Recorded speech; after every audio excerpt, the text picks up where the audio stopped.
معزز سامعین حضرات، ذوالحجہ کے مہینے کی 18 تاریخ کو سیدنا عثمان بن عفان رضی اللہ تعالی عنہ کی شہادت کا دردناک واقعہ پیش آیا ہے۔ ہمارے ملک میں بسنے والے کچھ باسی ایسے ہیں جو 18 ذوالحجہ کو عید غدیر کے نام سے ایک جشن مناتے ہیں۔ چونکہ یہ نیٹ کا دور ہے، میڈیا کا دور ہے، ہر بندے کے پاس یہ دسترس ہے اور یہ پیغام پہنچتا ہے۔ پھر بہت سے دوست یہ سوال بھی کرتے ہیں کہ یہ عید ہے کیا، غدیر کا معاملہ کیا ہے، غدیر خم کا قصہ کیا ہے اور اس کے اندر جشن کی کیفیت کیا ہے۔ کیونکہ یہ مسئلہ ایمان سے تعلق رکھتا ہے تو اس کا بیان کرنا، اس کی وضاحت کرنا بھی از حد ضروری ہے۔ غدیر خم کے حقائق کیا ہیں، پس منظر کیا ہے، اور جو ہمارے معاشرے میں خرافات اور بدعات اور اس کے ضمن میں شرک پایا جاتا ہے، اس کی حقیقت کیا ہے۔ آج کے اس خطبہ جمعہ کے مختصر وقت میں یہ چند باتیں قرآن اور احادیث صحیحہ کی روشنی میں آپ کے سامنے عرض کرنے کا ارادہ ہے۔ توجہ آپ کی مکمل ہوگی تو مجھے اللہ کی ذات پہ بڑا یقین ہے کہ مسئلہ اور بات آپ کو سمجھ آئے گی۔ حقائق کیا ہے، دکھایا کیا جاتا ہے، حقیقت کیا ہے، سونے نبی کے الفاظ کیا ہیں اور ان کو مروڑ کر غلط تشریح اس کی کس انداز سے کی جاتی ہے اور معاشرے میں اس کا غلط رنگ دیا جاتا ہے۔ غدیر ایک جگہ ہے، مدینے سے مکہ جائیں اور مکہ سے مدینہ جائیں، پرانا رستہ، اس میں مکہ سے نکلتے ہوئے جوفا سے 3 کلومیٹر کے فاصلے پر مدینہ کی طرف ایک جگہ ہے، اس کے اندر ایک چشمہ، اس چشمے کو خم کہا جاتا تھا۔ خم بھی اور خم بھی، یہ دونوں طرح کے لفظ استعمال ہوئے ہیں، خم بھی اور خم بھی۔ غدیر چونکہ اس چوک اور ٹیلے کا نام تھا، اس کا مکمل نام غدیر خم ہے۔ حدیث صحیح مسلم میں ہے، کائنات کے امام محمد صلی اللہ علیہ وآلہ وسلم نے زندگی میں پہلا اور آخری حج کیا ہے، وہ 10 ذوالحجہ کو کیا ہے۔ 10 ہجری کو آپ نے وہ حج کیا ہے۔ حج کرنے کے بعد آپ جب صحابہ کو لے کر وہاں پہ واپس پلٹے تو سارا عرب واپس جا چکا تھا، صرف 2 علاقوں کے لوگ آپ کے ساتھ تھے، شام کے لوگ تھے اور مدینہ کے لوگ تھے۔ کیونکہ شام کا رستہ بھی غدیر خم اس چوک سے رستہ نکلتا تھا، جیسے آپ کے بتی چوک ہے، ایک رستہ فیصل آباد کو جاتا ہے، اسی چوک میں سے ایک رستہ گجرانوالہ کی طرف جاتا ہے، ایک رستہ سرگودے جا رہا ہے اور ایک لاہور جا رہا ہے۔ یہ جو غدیر خم ہے یہ ایک چوک کا نام ہے اور چوک بھی بہت بڑا تھا، قافلے یہاں پر رکا کرتے تھے، چشمہ تھا، پانی بھی پیا کرتے تھے، تو لوگ اپنی سواریوں کو بھی سیراب کیا کرتے تھے، کیونکہ دوسرے عرب کے لوگ وہ دوسرے رستوں سے آئے، وہ سب واپس جا چکے تھے۔ آپ کے ساتھ شام کے لوگ تھے جو حج میں شریک ہوئے اور آپ کے ساتھ مدینہ طیبہ کے وہ صحابہ تھے جنہوں نے آپ کے ساتھ حج کیا، اور آپ جب واپس پہنچے اسی اثنا میں اسی مقام پر سیدنا علی المرتضی رضی اللہ تعالی عنہ تشریف لائے سونے نبی پاک صلی اللہ علیہ وسلم کے پاس، اور آپ کے کچھ دیر بعد دیگر صحابہ بھی تشریف لائے جو ایک مہم پہ گئے ہوئے تھے۔ انہوں نے سیدنا علی رضی اللہ تعالی عنہ کے بارے میں سونے نبی سے کچھ باتیں کی، کچھ شکوے کیے، کچھ شکایات کا تذکرہ کیا۔ یہ میں آپ کو صحیح البخاری کی احادیث سنا رہا ہوں، صحیح مسلم کی احادیث سنا رہا ہوں، اور یہ اس کا ترجمہ اور ٹرانسلیشن ہے۔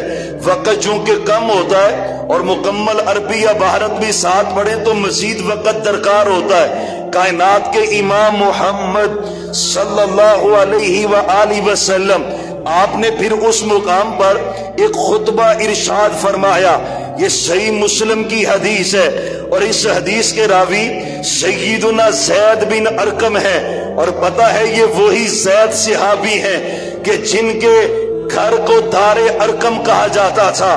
زید بن ارقم دار ارقم، انہی کے گھر میں محبوب رہ کر تبلیغ کا کام کیا کرتے تھے.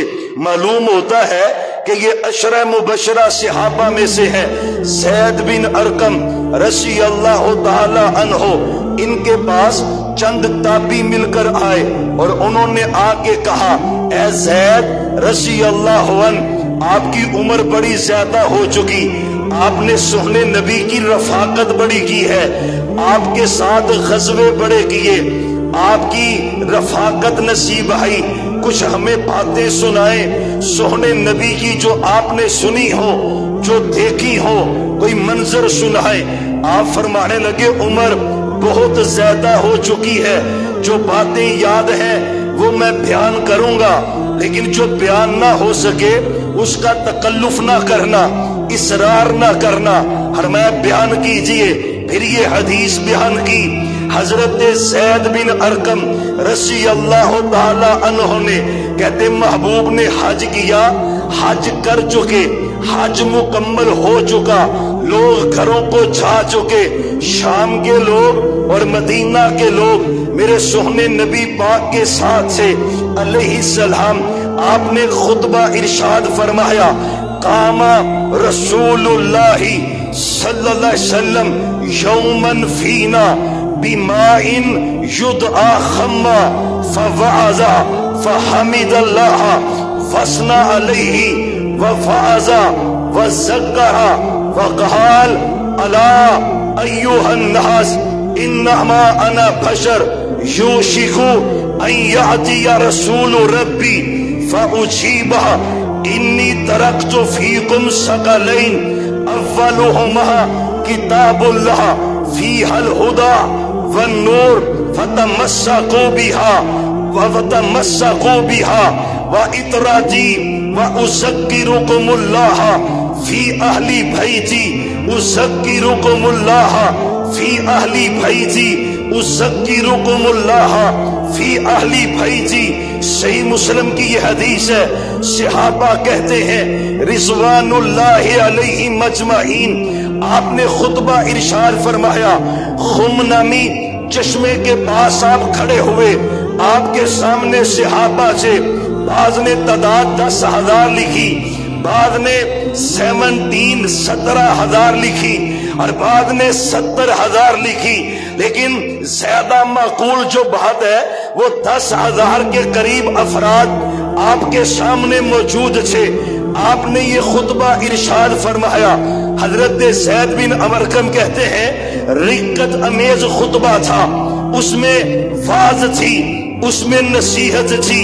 اللہ کی حمد و ثنا کرنے کے بعد آپ نے کہا الا ایھا الناس، خبردار اے لوگو، یوشکو ان یاتی رسول ربی، قریب ہے اللہ کا بھیجا ہوا میرے پاس پیغام رسا آ جائے، ملک الموت آئے، موت کا پیغام لے کے آئے. فاجیبہ، میں اس کی دعوت کو قبول کر لو، میں اللہ کے پاس جانے کو پسند کر لو. انی ترکت فیکم ثقلین، میں تم میں بھاری چیزیں چھوڑ کے جا رہا ہوں. اسے حدیث ثقلین کے نام سے بھی کہا جاتا ہے، یاد کیا جاتا ہے.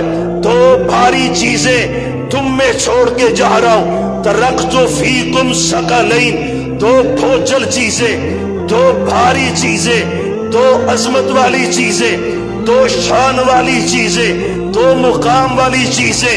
اولہما، ایک ایک لفظ سننے والا، ایک ایک لفظ محفوظ کرنے والا، کیونکہ تھا لگایا جاتا ہے. ہاں، عقیدے کی تباہی کی جاتی ہے، اسی حدیث کو بیان کر کے لوگوں کے عقیدوں پہ نقب لگائی جاتی ہے، لوگوں کو کچھ سنایا جاتا ہے. میرے سہنے نبی کا خطبہ کچھ ہے. آپ نے کہا اولہما کتاب اللہ، پہلے نمبر پہ جو چیز بوجھل ہے، بھاری ہے، عزت والی ہے، شان والی ہے۔ کتاب اللہ وہ اللہ کی کتاب ہے، قرآن ہے، فیہ الہدی اس میں ہدایت ہے، والنور اس میں نور ہے، فتمسکوا بہا صحابہ قرآن کو تھام کے رکھنا، قرآن کو پکڑ کے رکھنا، قرآن کو تھامنا۔ اور میرے پیغمبر کی آخری وصیتوں میں سے یہ وصیت ہے، قرآن تھام کے رکھنا۔ امت نے قرآن کو چھوڑا، گمراہی مسلط ہوئی، تباہی مسلط ہوئی۔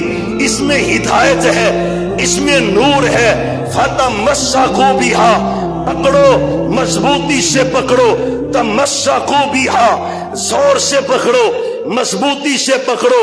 فحث علیہ ورغب بار بار کہتے رہے، بار بار کہتے رہے، اللہ کی کتاب کو پکڑ کے رکھنا، اللہ کی کتاب کو تھام کے رکھنا۔ اس میں ہدایت ہے، اس میں نور ہے، اس میں اللہ کا پیغام ہے۔ اور پھر کہا دوسری بات کیا ہے؟ وَإِتْرَاتِي میرا خاندان ہے، وَإِتْرَاتِي میرا خاندان ہے، میرے رشتے دار ہیں، میرے پیارے ہیں۔ اولہما کتاب اللہ پہلی اللہ کی کتاب ہے، اس کے بارے میں کہا اس کو تھام کے رکھنا، اس کو پکڑ کے رکھنا۔ اس میں ہدایت ہے، اس میں نور ہے، رغبت دی، ترغیب دی، پیروی کرنے کا کہا۔ پھر آگے تذکرہ کیا، اہل بیت کا تذکرہ کیا، خاندان رسول کا تذکرہ ہوا۔ 3 مرتبہ کہا اذکرکم اللہ فی اہلی بیتی میں تمہیں اللہ یاد کراتا ہوں۔ مطلب کیا ہے؟ میں تمہیں اللہ سے ڈراتا ہوں اپنے اہل بیت کے بارے میں۔ اذکرکم اللہ فی اہلی بیتی اور میرے اہل بیت کے بارے اللہ سے ڈرتے رہنا۔ مطلب دونوں ہی بندے، نہ حد سے بڑھانا، نہ حد سے گھٹانا، نہ تنقیص کرنا، نہ ان کے مقام سے بڑھانا۔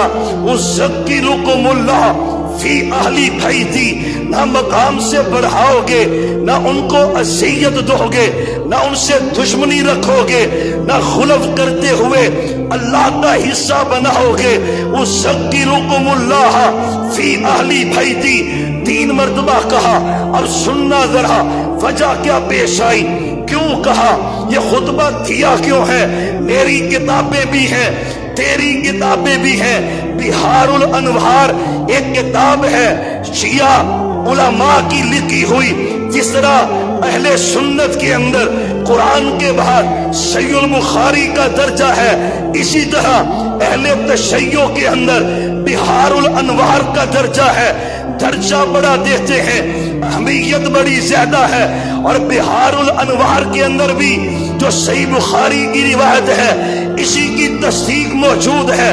آپ نیٹ پہ لکھیں، میں رات پڑھ رہا تھا پھر گوگل پہ ریسرچ کی، قسمم باللہ بہار الانوار کا وہ ورقہ کھلا، صفحہ کھلا، ملا باقر مجلسی اس کی یہ کتاب ہے اور وہی الفاظ درج ہیں جو صحیح البخاری کے اندر درج ہیں۔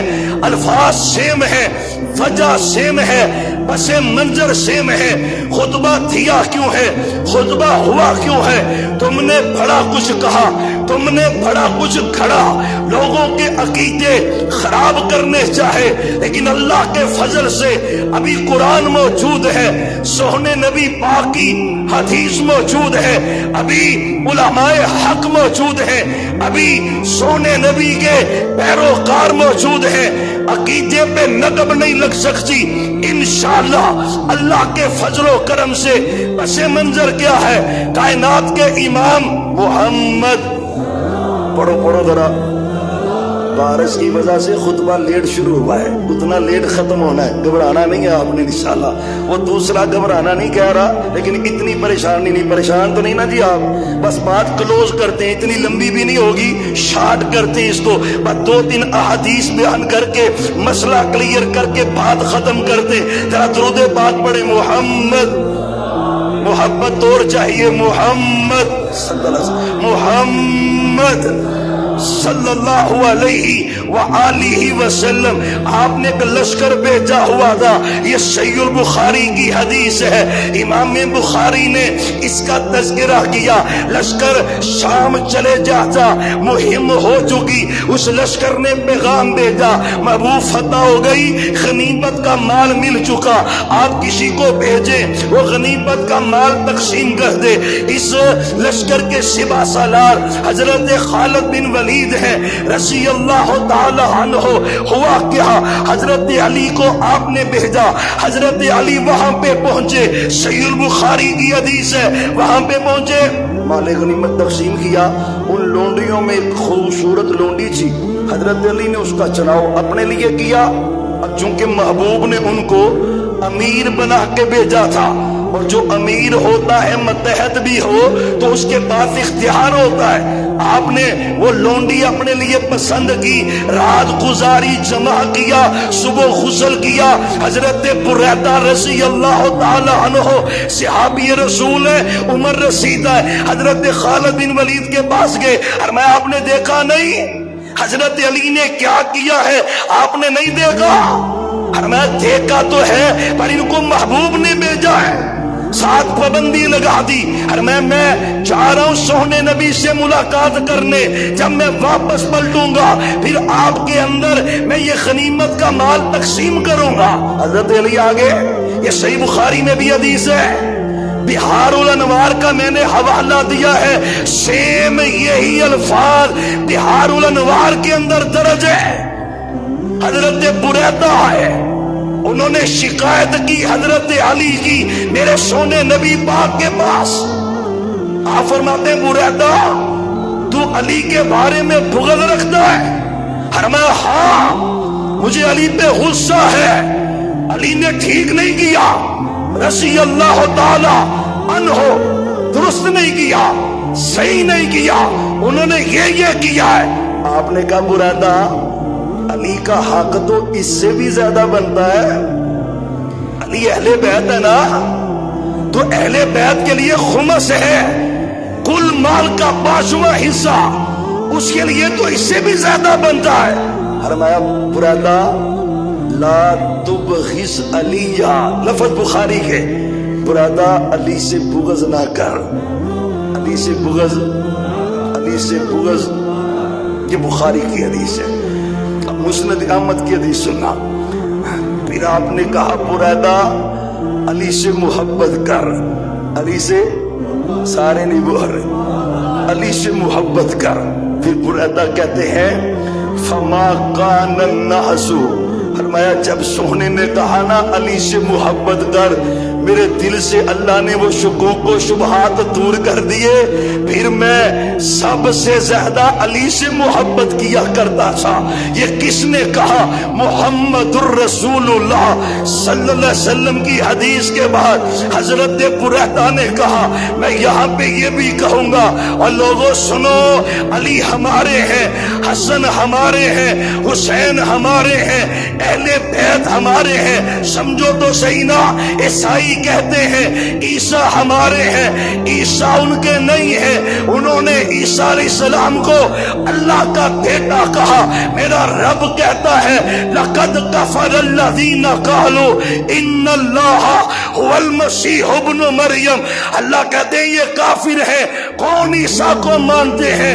ہم عیسیٰ کو مانتے ہیں علیہ السلام بعین. اسی طرح اللہ کی قسم ہے, اللہ کی زمین پر اگر کوئی اہل بیت کو مانتے ہیں تو اہل سنت مانتے ہیں, اہل حدیث مانتے ہیں, ہم مانتے ہیں. آپ نے کہا یہ وجہ بنی, لوگوں نے شکوہ کیا. آپ نے کہا اذکرکم اللہ اہل بیتی, اور میرے گھر والوں کے بارے اللہ سے ڈر جاؤ. جو واقعہ پیش آ چکا تھا, آپ نے اس واقعے کی وجہ سے کہا اذکرکم اللہ, میں تمہیں اللہ سے ڈراتا ہوں اپنے اہل بیت کے بارے میں۔ اب سننا ذرا، یہ جامع ترمذی کی حدیث ہے، صحیح سند کے ساتھ ہے، 1503 اس کا نمبر سلسلہ صحیحہ کے اندر ہے۔ جامع ترمذی میں بھی تذکرہ ہے، حدیث کی دیگر کتابوں میں بھی تذکرہ ہے۔ آپ نے اسی موقع پہ کہا دل جوئی کے لیے، محبت کے لیے، من کنت مولا، من کنت مولا، اسی موقع پہ کہا، حدیث صحیح سند سے ہے، من کنت مولا فعلی ھذا مولا۔ اور لوگوں جس کا محمد مولا صلی اللہ، گھبرا گئے ہو، جس کا محمد مولا، ہاں بات سمجھانی ہے نا، بھی سمجھ آئے گی۔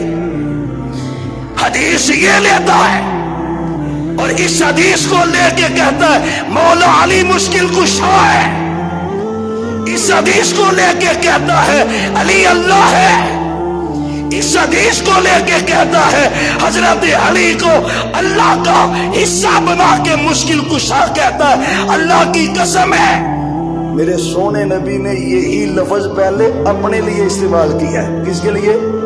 من کنت مولا ہوں، صحابہ جس کا میں محمد مولا۔ مطلب کیا ہے صلی اللہ علیہ وسلم کہ جو مجھ سے دلی محبت کرتا ہے اس کو چاہیے کہ وہ علی سے بھی دلی محبت کرے۔ بھائی یہ بات جو آپ نے کہی، اُسَکِّرُکُمُ اللہ، میں اہل بیت کے بارے ڈرا رہا ہوں۔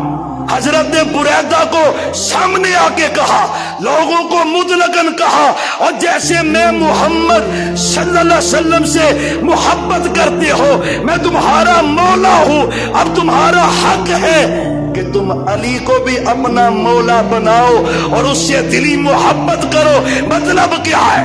علی کی نفرت دل میں رکھنی، بلکہ مسلم کی روایت، بخاری کی روایت یہاں پہ بھی ہے اور الگ بھی ہے۔ آپ نے کہا اللہ یا اللہ جو علی سے محبت کرے تو اس سے محبت کر، ہائے جو علی سے محبت کرے تو اس سے، جو علی سے محبت کرے تو اس سے محبت کر۔ قسم اللہ کی قتلہ ماحول بن چکا ہے، قتلہ ماحول بن چکا ہے، حالات عجیب ہے، لیکن اللہ کی قسم ہے اللہ کے قرآن میں ہدایت ہے اور محمد الرسول اللہ صلی اللہ علیہ وسلم کی حدیث میں ہدایت ہے۔ علی اس کا مولا ہے جس کے محمد مصطفیٰ مولا ہے صلی اللہ علیہ وسلم، اور مولا سے مراد کیا ہے؟ دوست ہے۔ جس معنوں میں اس حدیث کو لے کر تم مولا علی کا نام لیتے ہو، تم نے آج تک مولا محمد کیوں نہیں کہا؟ پہلے مولا محمد ہے پھر مولا علی ہے۔ ہاں من کنت مولا ہو فہذا علی مولا ہو، پہلے محمد مولا ہے پھر علی مولا ہے۔ اور وہ مولا کیا ہے؟ وہ دوست ہے۔ وہ مولا کیا ہے؟ ایک مولا وہ ہے جو ہم سورہ بقرہ کے آخر میں پڑھتے ہیں، وَاعْفُ عَنَّا وَاغْفِرْ لَنَا وَارْحَمْنَا، سارے بڑے انتا انتا انتا، قسم اللہ کی یہ مولا جو انتا مولانا ہے، کوئی پیغمبر کو بھی کہے تو وہ مشرک ہے، وہ شرک کرتا ہے۔ حضرت علی تو بعد میں ہے، جو مولا یہ ہے انتا مولانا، وہ مولا اگر کوئی پیغمبر کو بھی کہتا ہے شرک کرتا ہے۔ مولا کیا ہے؟ قرآن نے کہا اگر پیغمبر کی بیویوں کا تذکرہ کرتے ہوئے نا پھر اللہ نے تذکرہ کیا سونے نبی کا، فَإِنَّ اللَّهَ هُوَ مَوْلَاهُ، اور میں میرے نبی کا مولا کون ہے؟ إِنَّ اللَّهَ هُوَ مَوْلَاهُ، اللہ مولا ہے سونے نبی کا۔ إِنَّ اللَّهَ هُوَ مَوْلَاهُ وَجِبْرِيلُ، میرے نبی کا مولا جبریل بھی ہے، وَصَالِحُ الْمُؤْمِنِينَ، اور نیک مومن مسلمان وہ نبی کے مولا ہے۔ مطلب کیا ہے؟ وہ نبی کے دوست ہے۔ تمہارا دھا نہیں چلے گا، دھا نہیں چلے گا۔ پھر کہتے کیا ہے؟ حدیث صحیح ہے، ایک حدیث میں آتا ہے آپ نے ہاتھ پکڑا حضرت علی کا، ہاتھ پکڑ کے کہا سیدی سے، ہاتھ پکڑ کے یہی جملے کہے، لوگوں متوجہ ہو جاؤ، جس کا میں دوست ہوں اس کا علی دوست ہے، متوجہ ہو جاؤ۔ کہا اب کیا کہتے ہیں؟ کہتے ہیں یہ قرآن کی آیت اس موقع پہ نازل ہوئی، الیوم اکملت لکم دینکم واتممت علیکم نعمتی ورضیت لکم الاسلام دینا۔ جھوٹ ہے، یہ آیت نازل ہوئی ہے حج کے موقع پہ نازل ہوئی ہے، مینا میں نازل ہوئی ہے، ہاں غدیر کے مقام پہ نازل نہیں ہوئی۔ پھر کہتے ہیں یہ آیت آئی یا ایھا الرسول بلغ ما انزل الیک من ربک۔ جھوٹ بولتا ہے، اس آیت کا شان نزول یہ نہیں ہے۔ پھر کہتے کیا ہے؟ آپ نے وسیع بنایا علی کو، سارے بولو علی کو، بات آخری ہے، ختم ہونے لگی ہے۔ وہ سنتے نہیں آپ اذان میں علی ولی اللہ وسیع رسول اللہ؟ غلط ہے، اس جگہ پہ وصیت خلافت کی نہیں ہے، خلافت کی وصیت نہیں ہے۔ تم کہتے ہو بازو پکڑ کے بیعت لی تھی، جھوٹ بولتے ہو، پیغمبر پہ جھوٹ بولتے ہو، حضرت علی پہ جھوٹ بولتے ہو۔ مجھے بات سمجھاؤ، بات سمجھاؤ۔ جب حج کا موقع تھا تو 1.5 لاکھ کے قریب صحابہ، کتنے؟ سارے بولو، اور مسئلہ سمجھو نا، کوئی دا لگانے والا دا لگا سکے گا؟ نہیں لگا سکے گا۔ حج کے موقع پہ اجتماع کتنا ہے؟ سارے حاجی چلے گئے اور آپ نے خم کے مقام پہ علی کی بیعت لی، باقی مسلمانوں سے کیوں نہیں لی؟ اور مجھے سمجھاؤ تو صحیح نا، اگر مسئلہ بیعت کا تھا، مسئلہ خلافت کا تھا، مسئلہ وسیع کا تھا، تو پھر حجۃ الوداع کے موقع پر میدان عرفات میں لوگوں سے کہتے یہ علی میرا وسیع ہے، نہیں کہا۔ تم بھی کہتے ہو نہیں کہا۔ غدیر خم پہ کہنا تھا، غدیر خم پہ کہنا تھا، جہاں پہ 10,000 صحابہ سامنے، جب 1.5 لاکھ سے تب نہیں کہا۔ معلوم ہوتا ہے تمہارا یہ دعویٰ ہی جھوٹ ہے، تمہارا یہ دعویٰ۔ اور 6,000 سننا، 4,460، 4,400، سارے بولو 4,400، صحیح بخاری 4,400۔ حضرت طلحہ کہتے ہیں عبداللہ بن اوفا سے کہ کیا اللہ کے رسول نے کسی کو اپنا وسیع بنایا ہے؟ وسیع، علی ولی اللہ وسیع رسول اللہ بنایا ہے؟ آئے حضرت عبداللہ بن اوفا کہتے ہیں اللہ کی قسم سونے نبی نے کسی کو بھی اپنا وسیع نہیں بنایا۔ فرمایا جو وصیت کی وہ وصیت کیا تھی؟ کہنے لگے وہ وصیت تو اللہ کی کتاب کو تھامنے کی تھی، وہ اللہ کی کتاب کو تھامنے کی وصیت تھی، اپنے بعد خلیفہ بنانے کی نہیں تھی۔ سمجھو، سب جھوٹ بولتا ہے کہ خلافت نامزد کی وسیع بنایا، غلط ہے۔ اس کے نام پہ غدیر کا جشن غلط ہے، کوئی حقیقت نہیں ہے۔ اور یاد رکھنا محمد الرسول اللہ صلی اللہ علیہ وسلم۔ ایک اور بات رہ گئی، آپ نے کہا 2 چیزیں چھوڑ کے جا رہا ہوں، کتنی چیزیں؟ پھر بولو کتنی چیزیں؟ قرآن کا تذکرہ کیا تو کہا اس کو تھام کے رکھو، اس کو اہل بیت کا تذکرہ کیا تو فرمایا اللہ سے ڈرتے رہنا ان کے بارے میں۔ جب شریعت کا تذکرہ آیا تو پھر قرآن کا تذکرہ کیا ہے کہ قرآن کی پیروی کرنی۔ یہاں پہ دا کیا لگاتا ہے؟